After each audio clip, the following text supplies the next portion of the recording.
très bel an 22 à chacune, à chacun de vous.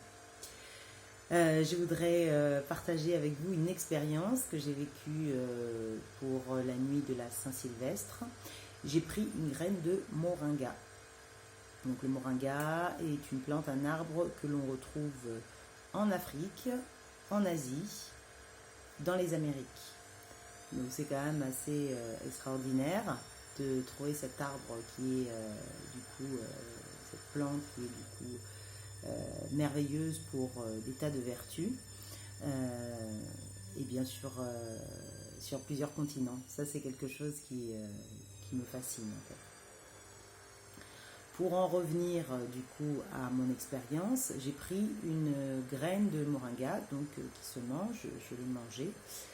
Je n'ai pas eu l'impression d'avoir des effets physiques immédiats comme on me les avait décrits. On m'avait décrit des montées de chaleur, des circulations d'énergie, mais vraiment au niveau physique dans le corps,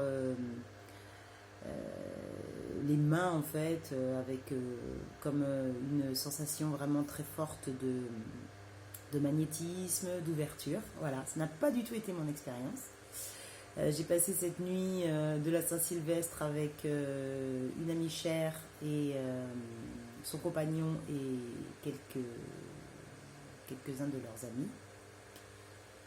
Et en fait, pendant la soirée, je me rendais compte que je parlais trop.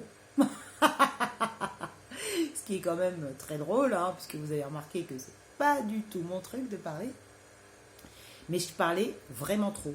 C'est-à-dire plus que de mesure et à la limite avec un flux, un flow incontrôlable, comme si je ne pouvais pas m'arrêter de parler. Vous voyez, comme une flèche que vous lancez et en fait, il faut vraiment courir super vite pour réussir à l'arrêter en plein vol. Et ben moi, en fait, j'étais comme ça, au niveau de la parole. Ça sortait, ça sortait, ça sortait, ça sortait. Et puis j'avais l'impression de rentrer dans mes boucles, dans mes nœuds profonds de blocage en fait, les choses qui jusque-là m'ont empêché d'avancer. Et donc comme si j'étais en fait complètement obsessionnelle, donc complètement concentrée sur ça. Et voilà, donc en fait on est parti se coucher tard. Moi je crois que je suis arrivée dans mon lit, il était...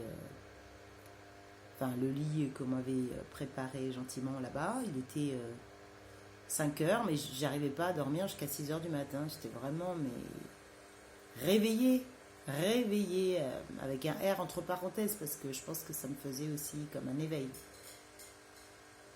J'ai dormi quand même 4 heures, je me suis levée, toujours la grosse patate, quoi. Je n'ai même pas senti passer cette nuit ni cette fatigue-là. Je suis arrivée au brunch et là, en fait, je leur ai dit, mais écoutez, j'ai vraiment à m'excuser parce que j'ai l'impression d'avoir pris toute la place en ayant parlé toute la soirée, toute la nuit. Et en plus de mes problématiques hein, qui peuvent avoir une résonance bien évidemment avec les autres personnes. Après, ça ne m'empêchait pas de m'intéresser aux autres personnes, de leur poser des questions et tout ça. Mais enfin, j'ai l'impression que moi, ma parole a pris toute la place, quoi. Et donc mon ami me dit mais oui effectivement tu parlais beaucoup. Je dis non mais t'as pas remarqué que c'était vraiment très étrange, c'était plus que d'habitude, c'était avec vachement plus d'intensité, etc. Et je lui ai dit et vraiment je crois que c'est la plante, c'est le moringa. Où est-ce que je voulais en venir avec tout ça? Pourquoi je vous décris toute cette expérience? Je vous décris cette expérience parce que pour moi, je ressens au cours de ma vie avec les différentes plantes que j'ai testées pour moi-même parce que on m'en avait vanté les bienfaits, on m'en avait parlé comme d'expériences extraordinaires. Donc en fait, j'ai pas envie de mourir bête. Donc je me dis essayons. En fait, le moringa en graines n'est pas fait pour moi en fait. J'ai déjà un potentiel, un capital extra énergique Et là, du coup, ça décuple en fait mon potentiel, mes possibilités. Donc je pense que peut-être qu'il faudrait que je le prenne un jour où je suis un peu ramollo, où j'ai besoin de patates, parce que voilà. Alors après, se pose la question de par rapport à mon état dernier de grosse fatigue, lassitude et maladie. Effectivement, là, je pense que ça m'a définitivement guéri. Mais quand même, se pose la question des plantes. Donc moi, j'avais envie de partager cette réflexion-là sur le fait que toutes les plantes ne nous conviennent pas. Je me rappelle d'un gars que j'ai rencontré dans un voyage qui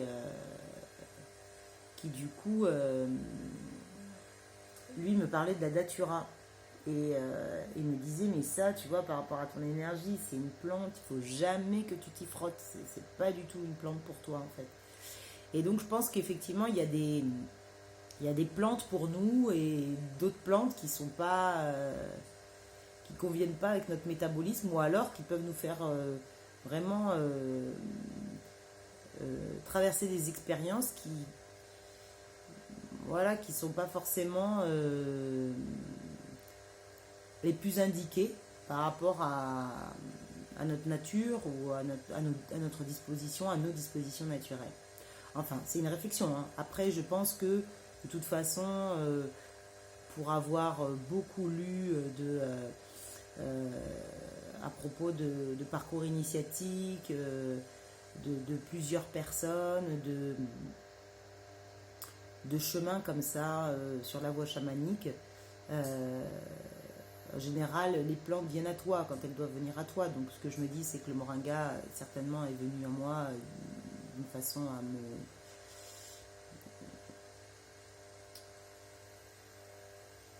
me révéler des choses. Mais voilà, j'avais envie de partager cette réflexion sur le pouvoir des plantes et la compatibilité ou non avec soi profondément. Voilà. Très belle année. Du coup, ça me permet de vous souhaiter d'oser des expériences qui sont nouvelles et tout en finalement prenant le recul sur ces expériences et analysant en quoi elles sont intéressantes, importantes pour soi. Et sinon, bah, tout simplement les laisser de côté. Et si elles sont bonnes, bah, les renouveler et aller de plus en plus loin avec audace, curiosité, humilité et goût de la découverte. Très belle l'an 22.